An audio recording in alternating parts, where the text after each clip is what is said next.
Guitar friends, in memory of the king of rock guitar, the late great Edward Van Halen, I'm sharing with you 5 tips that will get you closer to his magic than ever before. Tip 1. Tune your guitar like Ed did. Ed realised that playing the A-shaped bar chord on the D, G and B strings resulted in an unpleasant harmonic overtone that didn't work through distortion. He learned to sweeten the B string down a touch, overcoming Pythagoras' slightly faulty theory. See Running with the Devil for details.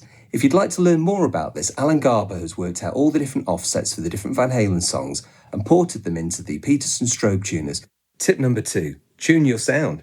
Ed was famous for saying he couldn't afford a fuzz box or an overdrive pedal. But you did have 2 of these bad boys, which have gain for days and also tone shaping abilities. That's the frown shape, which I believe Ed would push into his Marshall to give lots and lots of gooey mid-range push.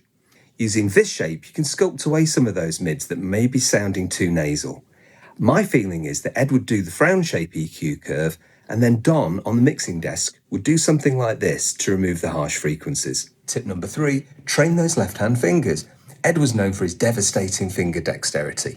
This is not just something handed down by the gods, but something you can train too. Check out my video, Harder, Better, Faster, Stronger, to increase the fast twitch muscles in your fingers. These are trainable, and you can achieve much faster speeds that will make those licks sound so devastating.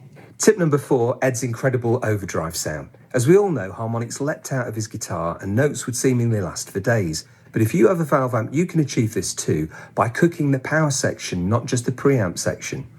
If you find your amp's going to kill people at short distances with that volume, invest in a power break, something like the 2 Notes Reload 2, to soak down the overall volume but still cook those power valves. And if you're using emulations in the computer, you might use 2 lower powered guitar amps in parallel, effectively slaving to achieve 2 sections of power amp gain at once. If you like the idea of slaving guitar amps, I've done a series of videos which explains how to do it and achieves that kind of overdrive that Ed appeared to use.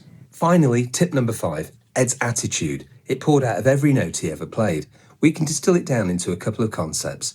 Firstly, when Ed played a lead break, he went in before the beat, and this would sound like a kid eager to play with their toys. However, when he played vibrato or rhythm parts, he could sit on the beat in the most relaxed fashion. Ed always played on the edge of his abilities, but without going wrong. And this is the most exciting thing a guitar player can ever do. I hope you've enjoyed those concepts. Please like, please subscribe if you want more of this sort of stuff, and I will see you again very soon.